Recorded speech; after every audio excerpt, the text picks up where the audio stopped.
que fez por mim.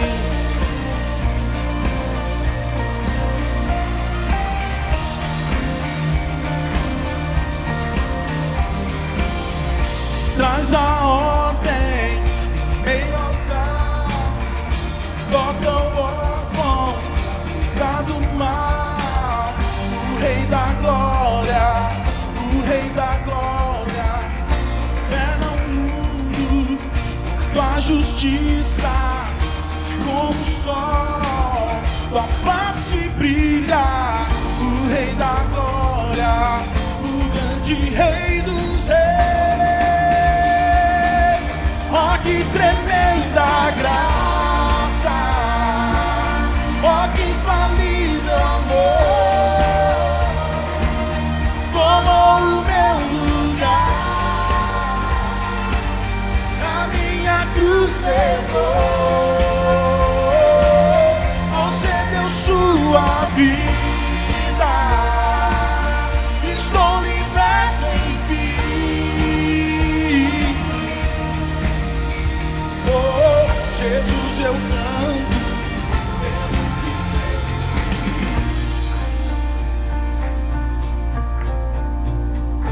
digno é o Cordeiro de Deus, digno é o Rei que a morte venceu, digno é o Cordeiro de Deus, digno é o Rei que a morte venceu, digno é o Cordeiro de Deus,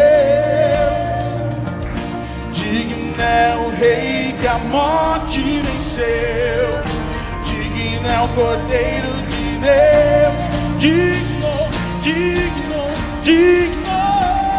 Oh, que tremenda graça, oh, que infalível amor, tomou o meu lugar, e a minha cruz levou, você deu sua vida, estou liberto enfim. Oh, Jesus, eu canto pelo que fez por mim.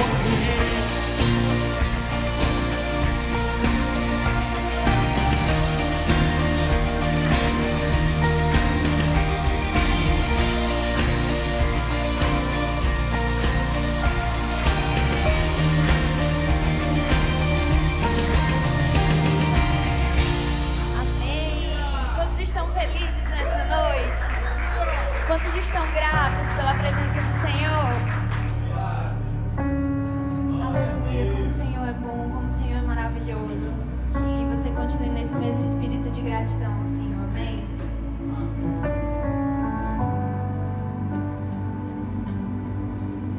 Nada novo achei pra dizer então,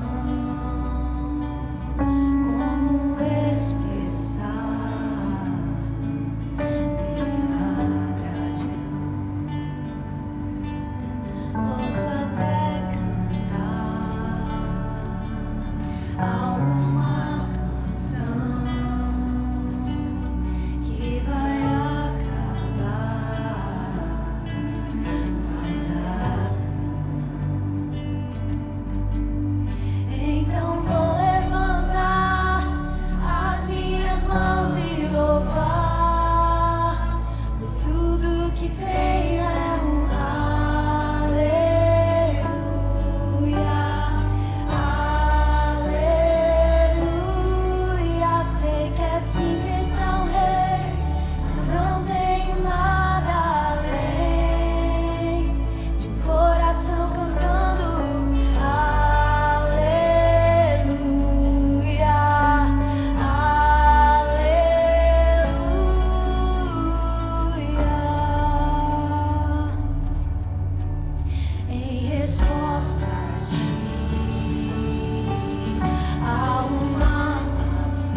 há fôlego nesses pulmões. Vamos, louve ao Senhor. Em meu coração, não se envergonhe, cante essa canção, pois sei que há fôlego nesses pulmões. Vamos, louve ao Senhor.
Que você chegou aqui, eu não sei qual foi o teu sentimento que você trouxe para a casa do Senhor, mas a Bíblia fala que o Senhor habita no meio dos louvores.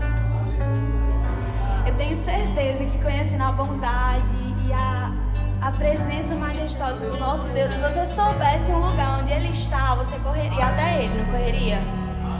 Então eu quero te dizer que no meio desses louvores o Senhor está habitando em cada um de nós. O Senhor é onipotente, onipresente, onisciente, é socorro bem presente no meio das angústias, no meio das tribulações. Eu sei que existe fôlego nesse pulmão, existe fôlego ainda nesses pulmões. Ele não deixe teu coração cessar de louvar o Senhor, não deixe teu coração desistir no meio das adversidades. Não deixe teu sentimento dizer o nível da tua adoração ao Senhor. Ei, não é o teu sentimento que diz, é o Espírito Santo que habita em você. E o Espírito Santo te diz que ainda existe fôlego aí dentro, ainda existe vida aí dentro. Existe vida em abundância para cada um de nós. Que você faça uso dessa vida abundante, que você possa entregar o melhor de ti nessa noite. Ei, meu coração, não se envergonhe, cante essa canção, pois sei que há fôlego nesses pulmões. Vamos, louve ao Senhor. Ei, meu coração, não se envergonhe, cante essa canção, pois sei que há fôlego nesses pulmões. Vamos, louve ao Senhor. Então vou levantar as minhas mãos e louvar, pois tudo que tenho é um aleluia, aleluia. Sei que é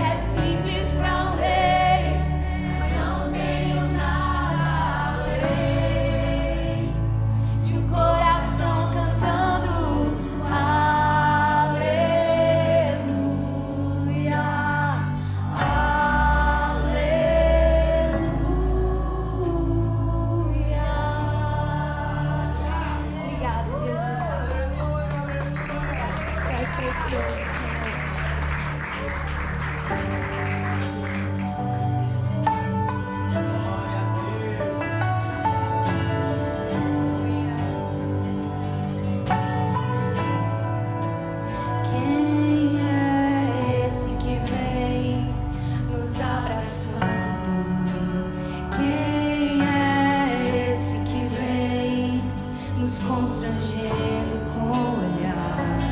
Ele é tão sábio, ensina em amor. Ele é tão manso, cuida dos corações.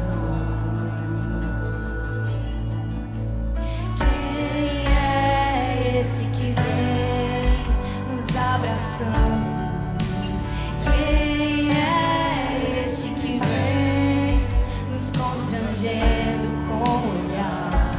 Ele é tão sábio, ensina em amor. Ele é tão manso, cuida dos corações. Ele entrou em casa, ele está na mesa.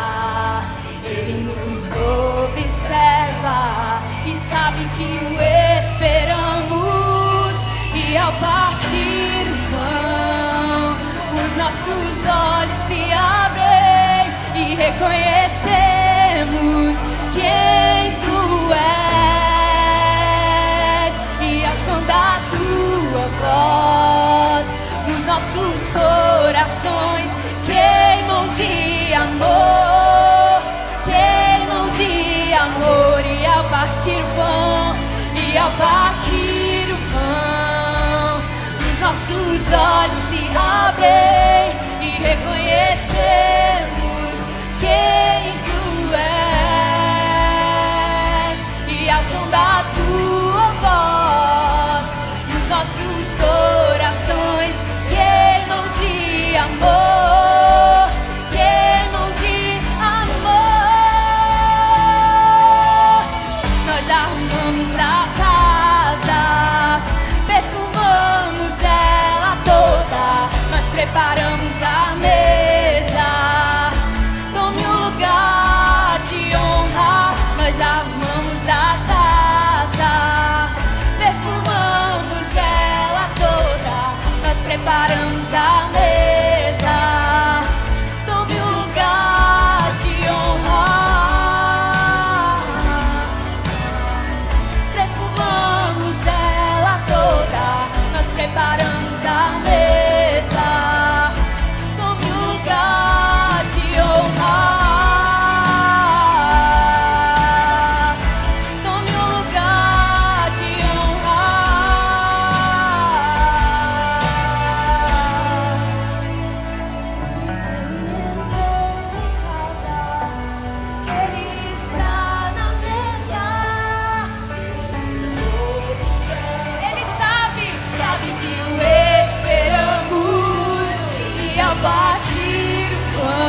Nós te damos toda a glória. A quem? Ao Cordeiro que foi morto, mas ressuscitou, meu Deus. Ao Cordeiro que foi morto, mas ressuscitou. Nós te damos toda a honra. Nós te damos toda a glória. Ao Cordeiro que foi morto, mas ressuscitou. Ao Cordeiro que foi morto, mas ressuscitou. Aleluia, Jesus. Nós te damos toda a Porque dele, por ele e para ele são todas as coisas. Continue adorando com todo o seu coração, Senhor. Nós te adoramos, Jesus. Que alegria estar nessa noite à mesa com o Senhor. Queridos, nesse culto de Santa Ceia, um culto de celebração tão especial, um culto memorável ao Senhor, um culto a Ele, para Ele, porque toda a glória é dele. Se estamos aqui é por causa dele. Muito obrigado, Senhor, pela tua graça, pela tua misericórdia. Aleluia, Senhor. A equipe da atmosfera já pode estar servindo cálice juntamente com o pão. Igreja, eu gostaria que nesse momento você fechasse os seus olhos. Você fechasse os seus olhos e eu quero te fazer um convite. Eu quero te fazer um convite nesse momento. Enquanto o vinho e o cálice vai sendo servido, feche os seus olhos, espere o vinho chegar até você. E eu queria te fazer um convite agora, igreja. Vamos viajar no tempo, vamos voltar a 2000 anos atrás. E eu gostaria que você imaginasse comigo agora, né, que você usasse a sua criatividade, imaginação. Imagine agora você entrando no cenáculo, onde Jesus reuniu os seus discípulos para fazer a Santa Ceia, para ceiar com os seus discípulos. E eu gostaria que você imaginasse isso. Você está imaginando isso comigo agora? E como que é esse lugar? Você está imaginando como que é esse lugar? Você está entrando agora nesse lugar. E agora, você está vendo a mesa. E você está vendo os discípulos. Talvez foi, não sei se foi Pedro que te recebeu na porta. Não sei se foi João. Mas você está entrando agora no cenáculo. E as coisas estão se organizando. Agora você está vendo o seu rei, você agora está vendo o seu... E eu gostaria que você imaginasse, igreja, o seu Senhor, o nosso Jesus. E tire aquela imagem, né, que a sociedade moderna criou de Jesus, aquele sujeito com o cabelo crespo, os olhos verdes. Tire essa imagem e crie agora a sua imagem de como é o seu Senhor, de como é o seu Jesus. E agora você está vendo os discípulos. Quem sabe você está vendo agora João no ombro de Jesus. Você está vendo agora Pedro e os demais discípulos, Tiago. E assim você está vendo as coisas se organizando. Então, agora todos estão sentados e Jesus está falando sobre a ceia. Já já nós vamos ler o texto. Mas eu gostaria que você soubesse o seguinte: muitos que estavam ali naquele recinto, ali no cenáculo, muitos não tinham a ideia da profundidade do que Jesus estava falando quando ele estava ministrando o pão e o cálice. Muitos ali não faziam a ideia do significado, do simbolismo que representava aquele momento, a ceia do Senhor. Só que agora, você nessa situação, você está se imaginando como que é esse lugar? Como que é? Você consegue imaginar o cheiro desse lugar, o ambiente? E você está vendo tudo aquilo, Jesus ministrando. Só que há uma diferença, queridos, entre você e os discípulos. Muitos dos discípulos não entendiam muito bem, não era tão claro para eles a profundidade da ceia. Só que agora, igreja, você está na condição dos discípulos de Emaús. Os teus olhos foram abertos, o teu coração agora está queimando, e o Senhor está ministrando essas palavras, e não é algo mais obscuro, tudo está claro. Você sabe o significado do pão, você sabe o significado do vinho, e eu vou aqui recitar as palavras de Jesus, e à medida, como os discípulos de Emaús, que você vai reconhecendo o que você sabe, porque Deus te deu o Espírito Santo, e você pode ir glorificando, amém? Aleluia. Porque eu recebi do Senhor o que também vos entreguei, que o Senhor Jesus, na noite em que foi traído, tomou o pão, e tendo dado graças, o partiu e disse: imagine agora o Senhor nesse lugar onde você está: isto é o meu corpo, que é dado por vós. Fazer isto em memória de mim. Por semelhante modo, depois de haver ceado, tomou também um cálice, dizendo: este é o cálice, a nova aliança no meu sangue. Fazer isto todas as vezes que o beberdes em memória de mim. Porque todas as vezes que comerdes este pão e beberdes o cálice, anunciais a morte do Senhor até que Ele venha. Glória a Deus, queridos. Com revelação, com clareza, discernindo o corpo de Cristo, pegue o seu pão e vamos juntos ceiar. Coma o pão.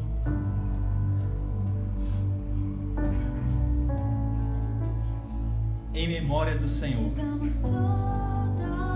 Você pode ir glorificando o Senhor enquanto a presença dele vai te invadindo.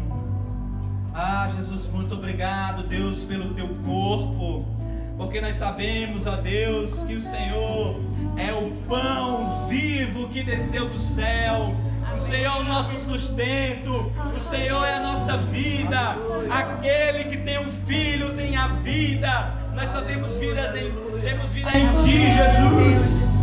Muito obrigado, Senhor, pelo teu corpo, pelo sacrifício na cruz do Calvário. Aleluia. E juntos, queridos, vamos beber o cálice que simboliza o sangue do Cordeiro derramado em favor de nós. Aleluia. Seja tocado pela presença do Senhor. Você que chegou aqui nessa noite com algum tipo de enfermidade, seja tocado agora pela presença do Senhor. Deixa Deus te curar. Eu ministro em nome de Jesus a cura. Toda enfermidade, Pai, vai embora agora em nome de Jesus. Toda tristeza, Senhor, toda aflição, vai embora agora em nome de Jesus. E se existe alguém aqui nessa noite que tem um sentimento de culpa, você vem se culpando, você pecou, você errou, isso está te afligindo. Senhor, não consigo mudar, eu não consigo parar de errar nessa área. Ei, deixa eu te falar uma coisa: o sangue do Cordeiro que limpa, que tira, o Cordeiro que tira o pecado do mundo, o sangue desse Cordeiro, ele purifica a tua vida agora. Abre o seu coração para ser purificado. Ore agora como Davi orou. Cria em mim, ó Deus, um coração puro. Aleluia, vamos adorar o nosso Rei. Oh! Adore! A tua voz adoreça. O céu te adora. Proclama a tua glória.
quero falar com você sobre a parte 2 de 70 vezes 7.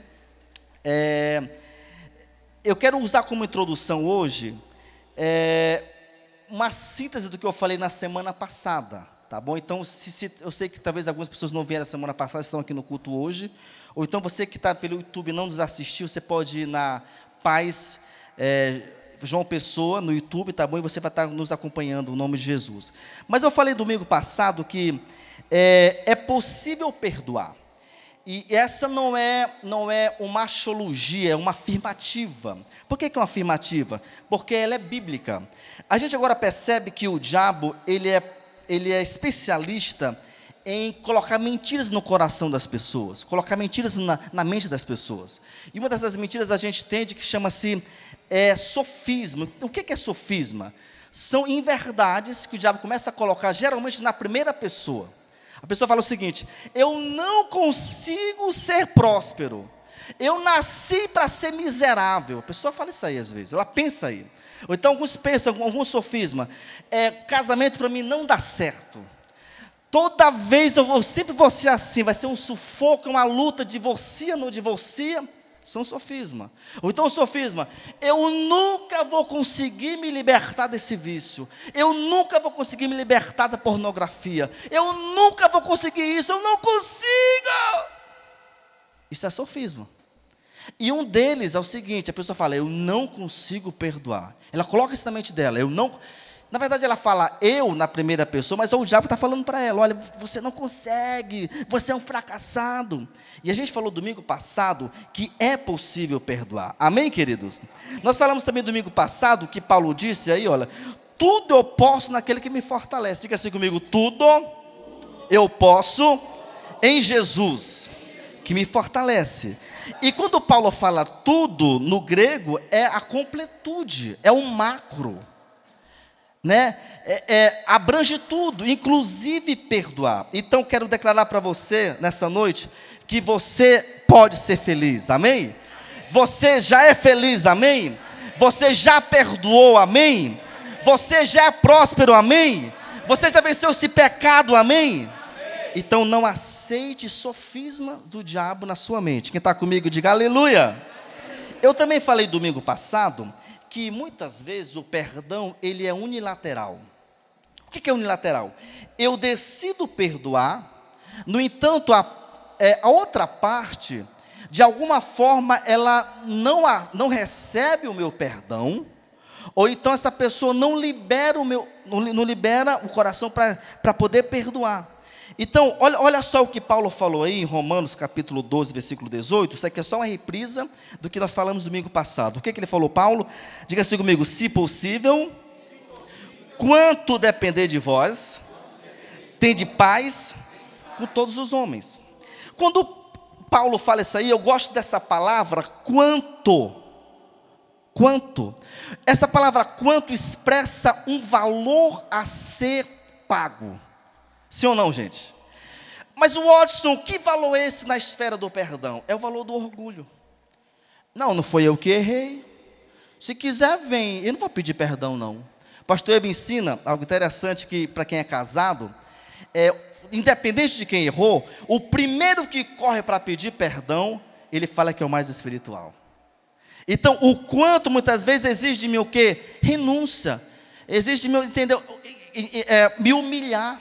Interessante, só abrindo um parênteses aqui, a gente tem na teologia um negócio chamado quinose. É a auto-humilhação, a gente vê muito isso aí lá em Filipenses 2:8, a partir do versículo 8. Jesus se humilhou tanto que ele chegou até a morte de cruz. Isso é humilhação. Então, se você falar assim, eu não vou pedir perdão porque não fui eu não fiz mal. Isso aí você não está usando o que Paulo está falando. Se possível, quanto depender de você, você precisa ter paz. Amém, querido? Agora, eu também falei domingo passado, isso aqui é muito sério, baseado em Mateus 5, 23, 24. Jesus fala o seguinte: se você tem algo contra alguém, ou se alguém tem algo contra você, e você sabe, você que é cristão, o texto mateano fala o seguinte: você não deve nem ofertar.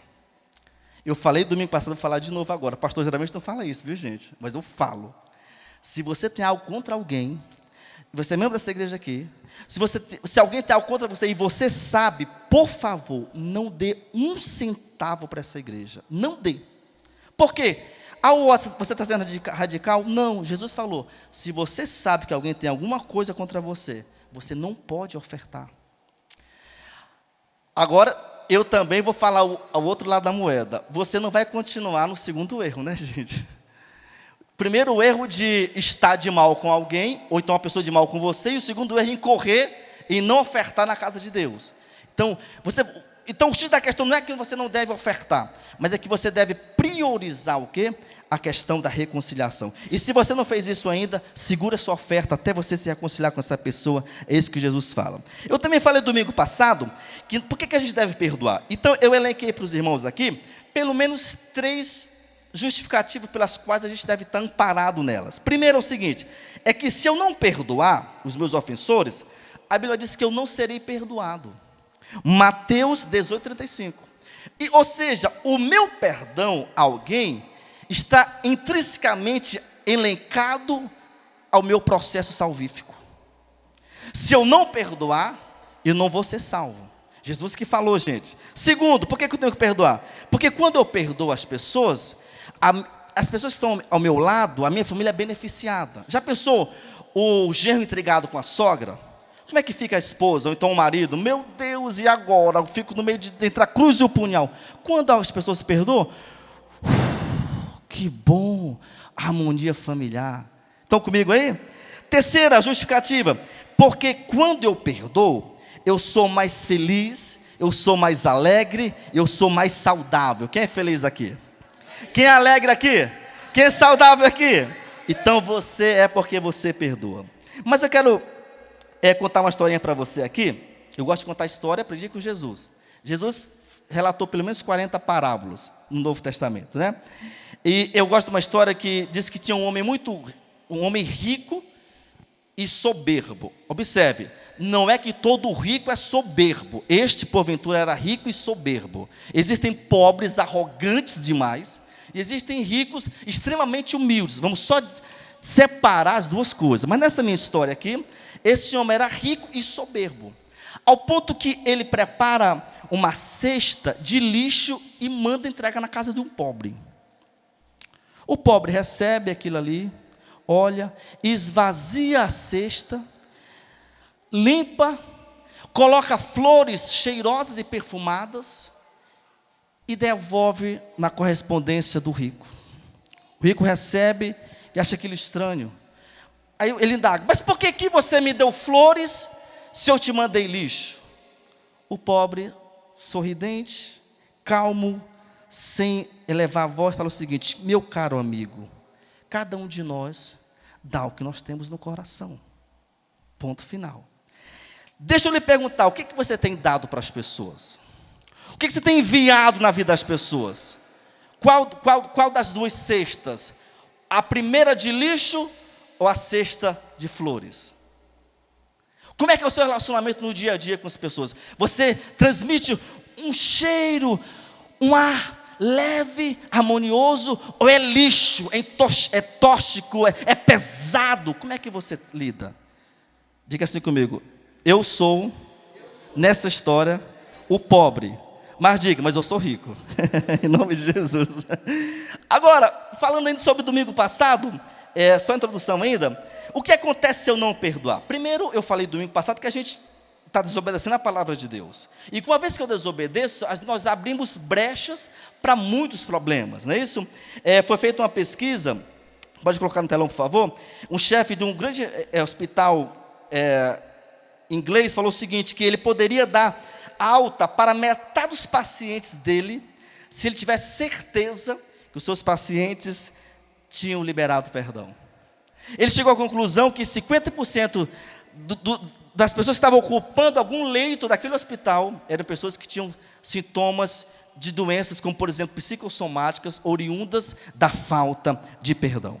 Então, para mim finalizar a introdução, eu vou pregar hoje sobre os capítulos 2 e 3. Então, eu não vou falar sobre o capítulo 4 do livro. O capítulo 4, nós temos muitas histórias sobre perdão, relatos fortes, inclusive nós temos relatos no capítulo 4 de pessoas que perdoaram, que foram vítimas no Holocausto, lá na Segunda Guerra Mundial. Nós também falamos no capítulo 5 sobre a visão de Jesus sobre o perdão. Então, no meu entendimento, o capítulo 5 é o prioritário. Mas, por que você não pregou?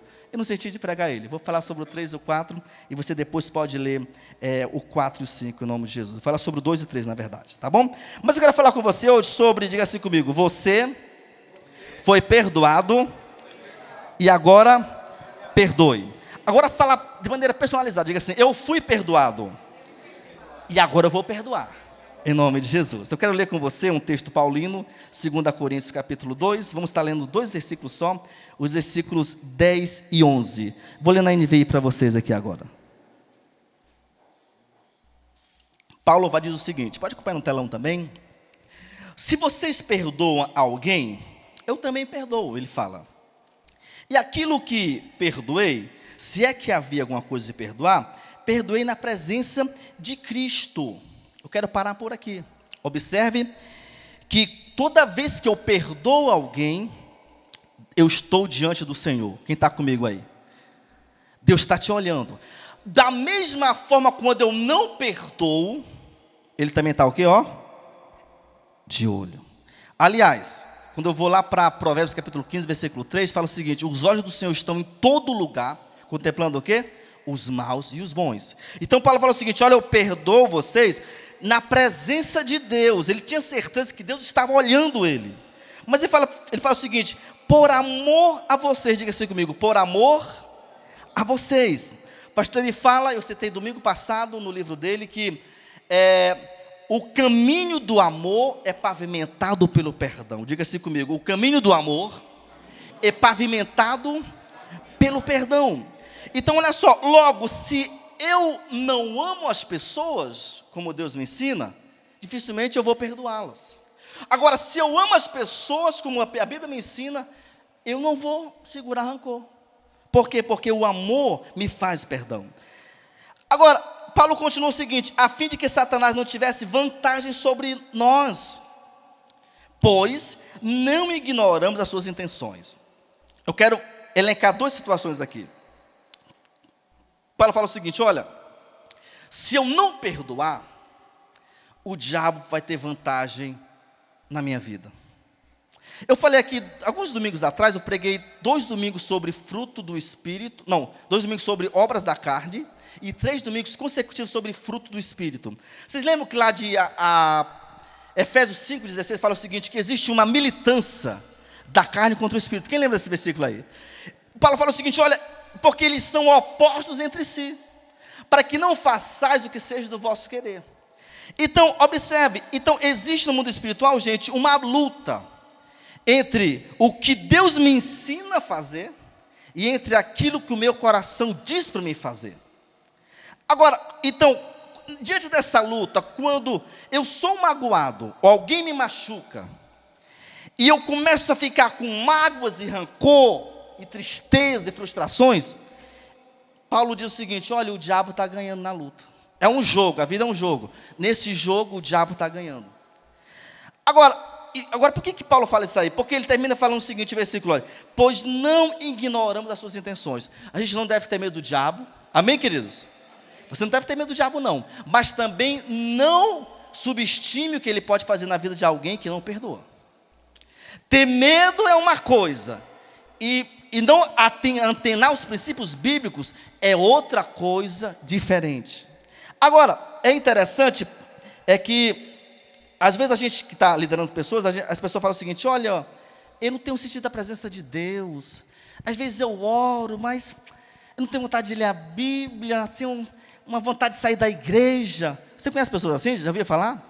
Quando a gente começa a conversar com as pessoas, geralmente, em alguns casos, rancor no coração.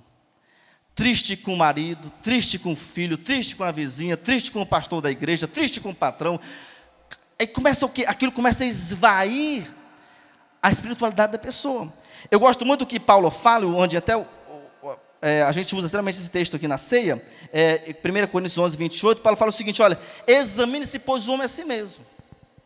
Então, se eu estou seco, Quando eu oro, eu não sinto a presença de Deus. Eu passo semanas sem ler a Bíblia. Meu Deus, que coisa chata ir para a igreja, de novo. Se eu não for na segunda-feira, o WhatsApp me manda: oi, tudo bem? Senti sua falta. Coisa chata. Se você passa por isso, talvez você tenha que fazer um autoexame. Está tudo bem com o meu coração? Está todo mundo liberado? Estou livre? Porque se você tiver talvez algum problema, isso pode te prejudicar. Eu gosto do conceito do que Charles Finney falou.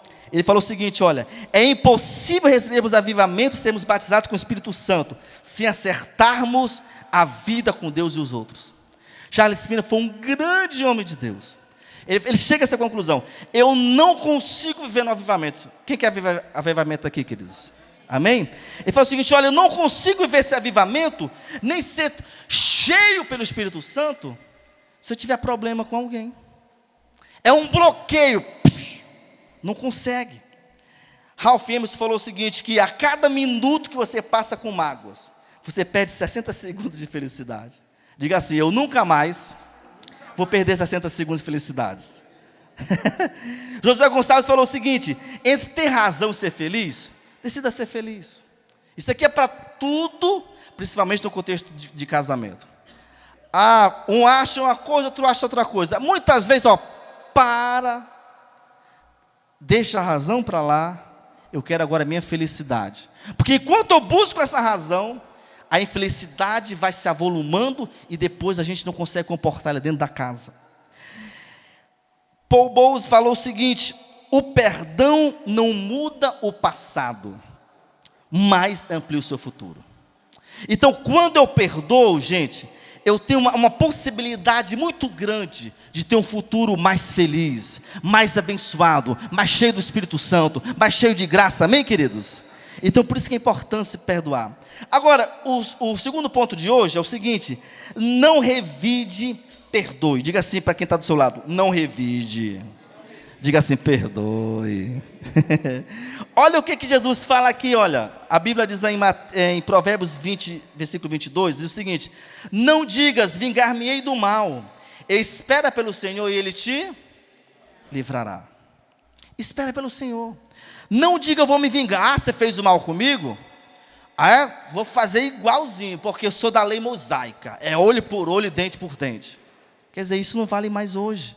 Espera no Senhor, Ele vai te livrar. Não coloquei aqui no esboço, mas você pode depois dar uma olhada na sua casa, a história de Abigail.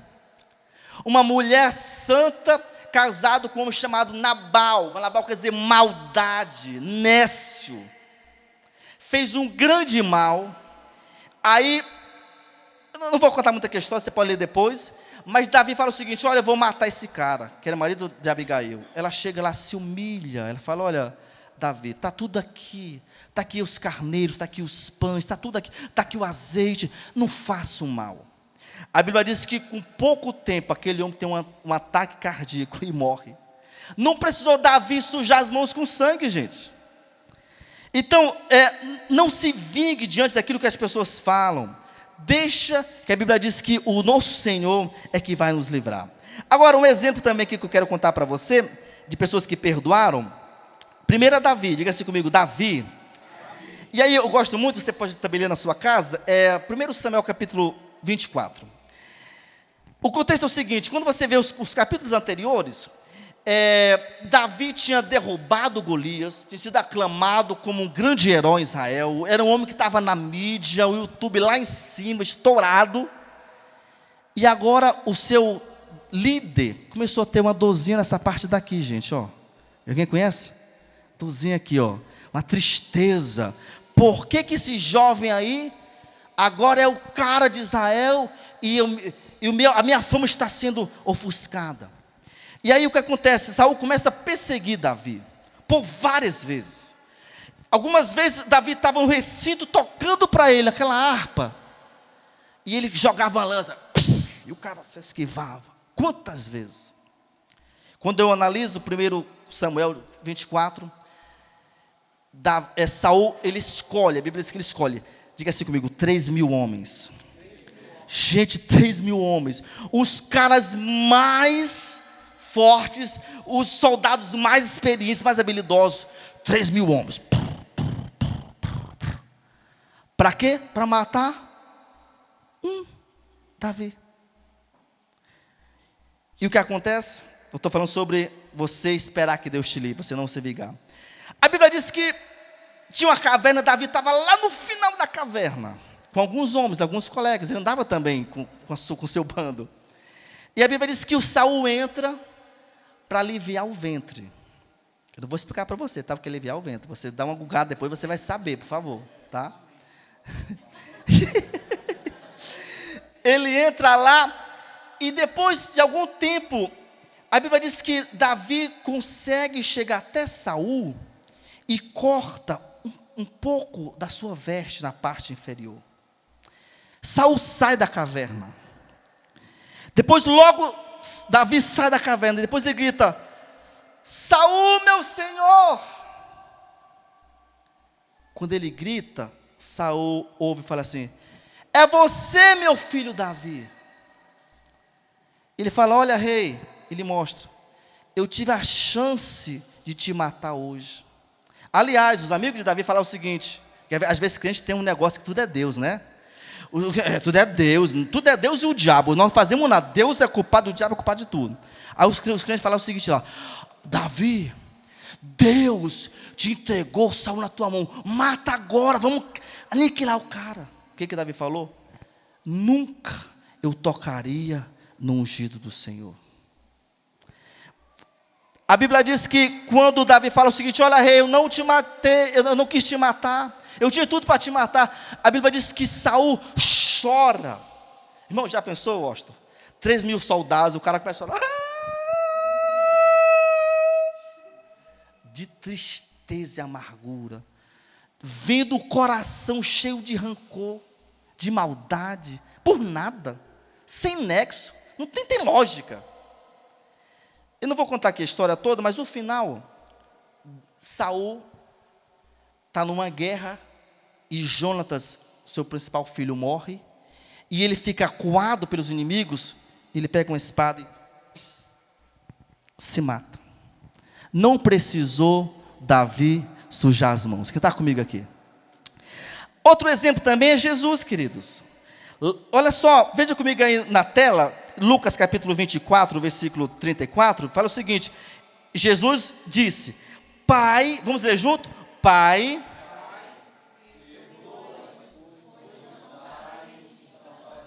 meu Deus, foi preso, passou a noite sendo judiado, já era meio-dia da sexta-feira, estava chegando o final da sua morte, todo mundo se escarnecendo: se tu és Deus, desce daí. O outro lado: ele não é Deus não, se desce, sendo criticado até o último momento. Ele podia falar o seguinte: Jesus manda uma legião de anjo aí, aniquila, geral. Não, as últimas palavras, antes de dizer tetelestai, está consumado, ele falou: Pai, perdoa-lhes, porque não sabem o que fazem. Diga assim: eu tenho o coração de Jesus. Outro exemplo, Estevão. Veja comigo no telão, Atos 7, vamos ver os versículos 59 e 60. Olha só: enquanto apedrejavam Estevão, este orava: Senhor Jesus, recebe meu espírito. Então caiu de joelhos e bradou: Senhor, não os consideres culpados deste pecado. E tendo dito isso, morreu. Irmãos, o cara não fez nada, a não ser fez uma exposição do evangelho, que outros não entenderam sua teologia, discordaram dela e começaram a ter um debate lá bíblico. Só isso. E agora o cara está lá sendo apedrejado e joga pedra, pá, na cabeça, sangue, nas costelas, está se esvaindo o homem. Ele podia falar o seguinte: Deus, faça justiça. Aliás, hoje a palavra justiça, sabendo parênteses aqui, é muito discutida, né? Porque a gente acha que a justiça é vingança. Faz justiça, Jesus. Fez comigo, faz justiça. Meu Deus, a justiça de Deus não se enquadra na minha teologia humana do que é justiça. Mas a Bíblia fala o seguinte, que Estevão diz: Deus não considera esses pecados. Quer dizer, Deus perdoa eles. Não, não mande para o inferno, não. Perdoa, eu vou morrer agora. Perdoa. Que coração, gente. Que coração perdoador. Outro ponto. Agora, a pergunta que eu quero fazer para você é o seguinte. Quando existe desavença entre os irmãos, o que a Bíblia diz para mim fazer? Entre a igreja, tem desavença, sim ou não, gente? Eu tenho 37 anos de idade, com 8 meses eu fui para a igreja, eu já vi algumas desavenças, viu? Um bocado. Então tem, infelizmente tem, não era para ter, mas tem. O que Jesus me ensina? Vamos para o telão aí? Se o teu irmão pecar contra ti, vá e mostre-lhe o erro. Mas faça isso o quê? Diga assim comigo. Em particular. Eu acho legal isso aqui. Olha só, para quem entende um pouquinho de português aqui, é quase que um pleonasmo. Em particular, não precisava falar da próxima frase. Só entre vocês dois. Não precisava. Particular é só nós dois. Mas o texto mateano me leva a essa redundância aqui linguística para falar o seguinte, olha, entenda, cara, é só você e a pessoa. Qual o problema nosso? Alguém fez alguma coisa errada, a gente chama um grupo. Vamos aqui conversar. O pessoal falando de tal fez um problema sério. E começa, alguns até falam assim, olha, eu vou chamar você para orar. Tá, não fala para ninguém, eu quero só que você ore. Meu Deus do céu. Quem é velho de igreja já viu isso aí muito, né? Misericórdia, diga assim, misericórdia. Olha só, aí o que Mateus fala? Se essa pessoa te ouvir, o seu conselho, você ganhou de volta o seu irmão. Agora, eu quero frisar nesse texto aqui, mateano, algumas coisas legais. Primeiro, Jesus nos instiga ao diálogo. Então, quando eu tenho um problema com alguém, ou alguém tem comigo, o texto mateano falou o seguinte, se alguém pecar contra você, ok, mas também se eu pecar, o simancol também é válido, né? Se Jesus me ensinou, se alguém fizer eu ir, quando eu pecar, eu também tenho que ir com a pessoa. Então, havia de mão dupla, sem problema algum. Estão comigo aí? Então, ele falou o seguinte, olha, então ele incentiva aqui o diálogo. Mas também fica evidente, nesse texto aqui, o anonimato na resolução. Não precisa envolver ninguém. A não ser que, o texto vai continuar a partir do versículo 16, não vou ler aqui agora. Se a pessoa não te ouvir, você chama 2 testemunhas, pode ser o pastor, pode ser o líder de célula. Vamos lá conversar, vamos lá bater um papo, ver se a gente chega a uma conclusão. Mas começa só você e a pessoa. Agora, é interessante que o texto termina falando o seguinte, você dá uma expressão para a gente, uma certeza da possibilidade da restauração. Porque fala o seguinte, se você conversar, você pode ganhar, você vai ganhar o seu irmão de volta. Quer dizer, as relações sociais, elas vão ser o quê? Estabilizadas de novo. Isso aqui é muito legal. Agora, eu quero falar algo para você. Se nós tememos a Deus, irmãos, e nós somos maduros espiritualmente, nós não permitiremos que alguém fique magoado conosco. Então, se eu sei que alguém tem algo contra mim, ou está machucado comigo, ou está com raiva de mim, e fala o seguinte, não vou atrás não, não fiz nada, não fiz nada, e a pessoa vai passando meses e meses, não fiz nada, se quiser que venha, se quiser, não. Olha só, se eu sou maduro, eu não permito que aquela pessoa fique magoada comigo. Na hora que eu percebo que existe uma confusão, eu já vou logo pedir perdão, eu vou logo conversar, eu vou logo consertar, porque é isso que a palavra me ensina. Amém, queridos? Amém ou não, gente? Eu quero contar uma historinha aqui para você, é bom de vez em quando contar uma história, tá? Eu acho que até na cela é bom vocês lembrarem essas histórias na cela, para ver se as pessoas lembram. Essa história, o título dela é chamado Perdoados. Diz que existia um médico escocês, muito gente fina, conhecido pela sua piedade, por ser um homem bom. Então, quando ele morreu, foram pegar alguns livros dele para folhear. E dentro desse livro tinha algumas cartas que estava escrita em vermelho. Perdoado, aí abria parênteses, muito pobre não pode pagar. Fecha parênteses e fecha aspas.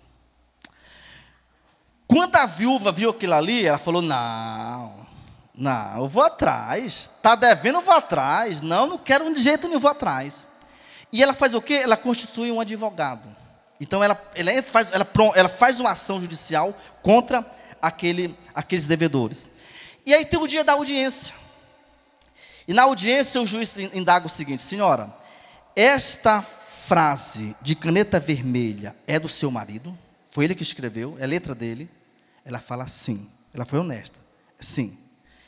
Ele retruca: minha senhora, nenhum tribunal na face da terra tem o poder de obrigar os devedores a lhe pagar, uma vez que o seu marido escreveu em vermelho, abre aspas, perdoado.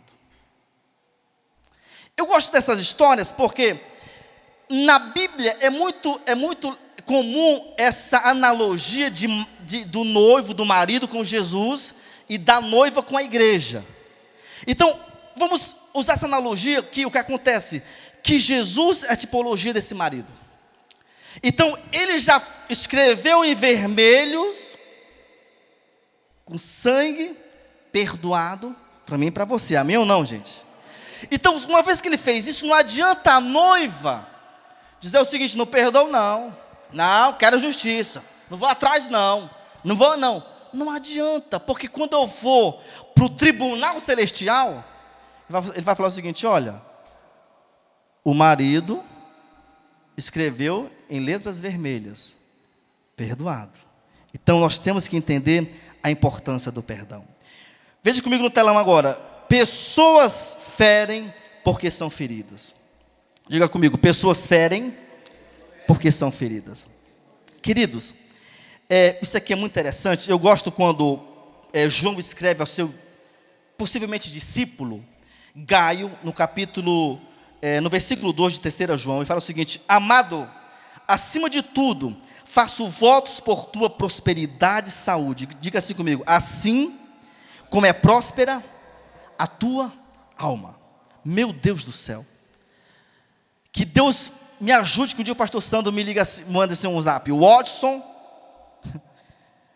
eu faço voto pela tua prosperidade e tua saúde, assim como o Watson é próspera a tua alma. Meu Deus do céu.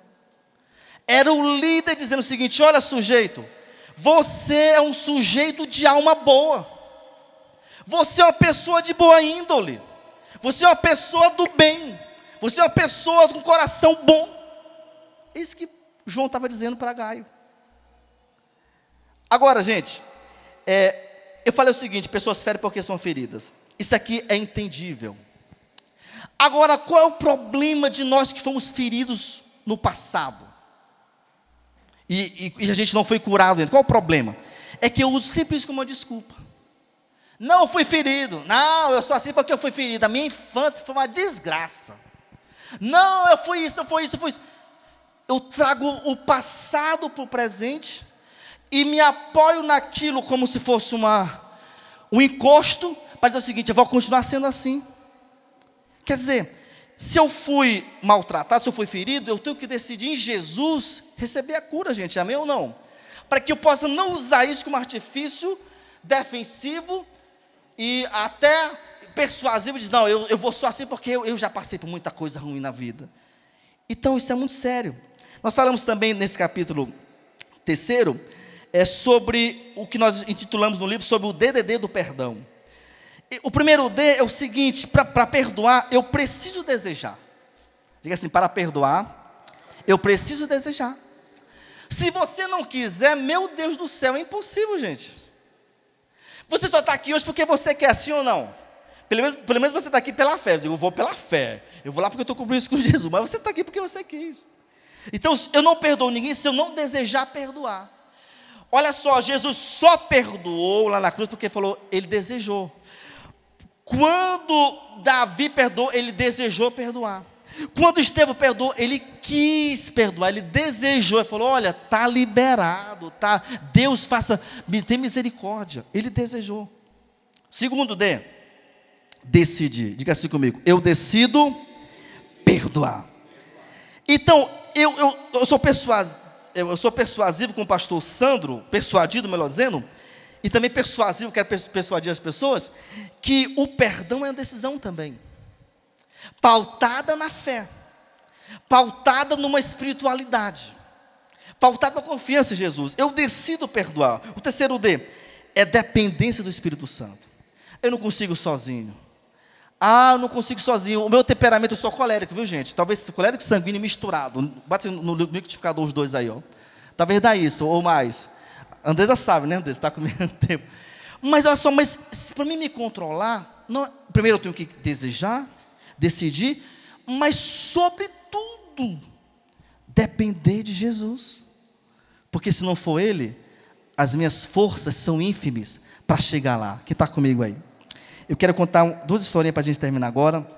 Paulo Kretley fala no seu livro Deixa um Legado, que em tempos remotos, numa fazenda, havia uma serraria. E tinha um garotinho, que era filho do dono da propriedade, que estava brincando naquela fazenda. E aí o garotinho tinha uma cunha. Uma cunha, gente, é uma ferramenta de ferro. E o garotinho colocou a cunha no tronco de uma árvore que estava em crescimento e depois, displicentemente, foi para outros locais brincar e esqueceu daquilo ali. O pai também não sentiu falta da cunha. Os tempos passaram, aquela criança se torna um jovem, vai para fora, para a cidade grande para poder estudar, estuda, cresce, mas depois volta para a fazenda. O pai tinha morrido, ele volta para a fazenda para poder cuidar dos negócios do pai. E a história relata o seguinte, que em uma noite daquelas, teve um temporal muito forte. E aí, a principal árvore da fazenda, a mais grande, a mais velha, a mais frondosa, caiu. E o dono da fazenda, agora já um senhor de cabelos brancos, não era mais aquela criança, ele amanheceu o dia, ele estava curioso, por que essa árvore caiu? Então ele vai até a árvore, e quando ele chega para fazer aquela breve averiguação, ele vê a árvore partida no meio, e ele observa aquela cunha dentro da árvore. E a aplicação que eu quero fazer para você é o seguinte, é que a falta de perdão nos fragiliza e nos apodrece pouco a pouco. Observe, a maior árvore, nenhuma das outras caiu porque, com o passar dos anos, a cunha estava dentro dela, e ela foi apodrecendo, até que diante dos vendavais da vida, aquela árvore não sustenta e cai. Segunda observação dessa história, é que quando eu começo a nutrir rancores dentro de mim, eu preciso entender que eu preciso remover essa cunha, que está minando a minha vitalidade, a minha força, a minha vontade de seguir a Deus. Se eu não remover aquela cunha, mais cedo ou mais tarde, essa árvore vai cair, querendo ou não. Eu gosto da história, outra historinha aqui para a gente finalizar, chamada O Professor Batatas. Essa história é interessante. Diz que o professor, ele chamou os seus alunos, e aí ele falou o seguinte, ele percebeu que estava tendo alguma confusão entre eles. Ele falou o seguinte, olha, amanhã todo mundo traz batatas, aquela que a gente coloca numa carne cozida, e vocês trazem uma sacola plástico. Todos trouxeram. Ele chegou o seguinte, no final da aula, agora todo mundo vai pegar, cada um vai pegar suas batatas, e você vai colocar o nome de uma pessoa que você está com raiva. Todo mundo colocou? Beleza. Coloca as batatas dentro da sacola de plástico e fecha. Fechou. Por último, agora coloca a sacola na sua mochila com seus cadernos. Todo mundo colocou. E fala o seguinte, a última observação, não desfaça dessa sacola enquanto eu não autorizar. Passaram-se alguns dias, os alunos iam para a escola. Caderno, batatas e a sacola fechada. Até que começou a fazer o quê? Feder. Começou a ficar podre. Aí alguns chegam com o professor, vamos lá conversar. Não, professor, tá bom, professor, já está cheirando mal. Já não está mais legal o clima. Podemos descartar as batatas, professor? Ele falou, pode.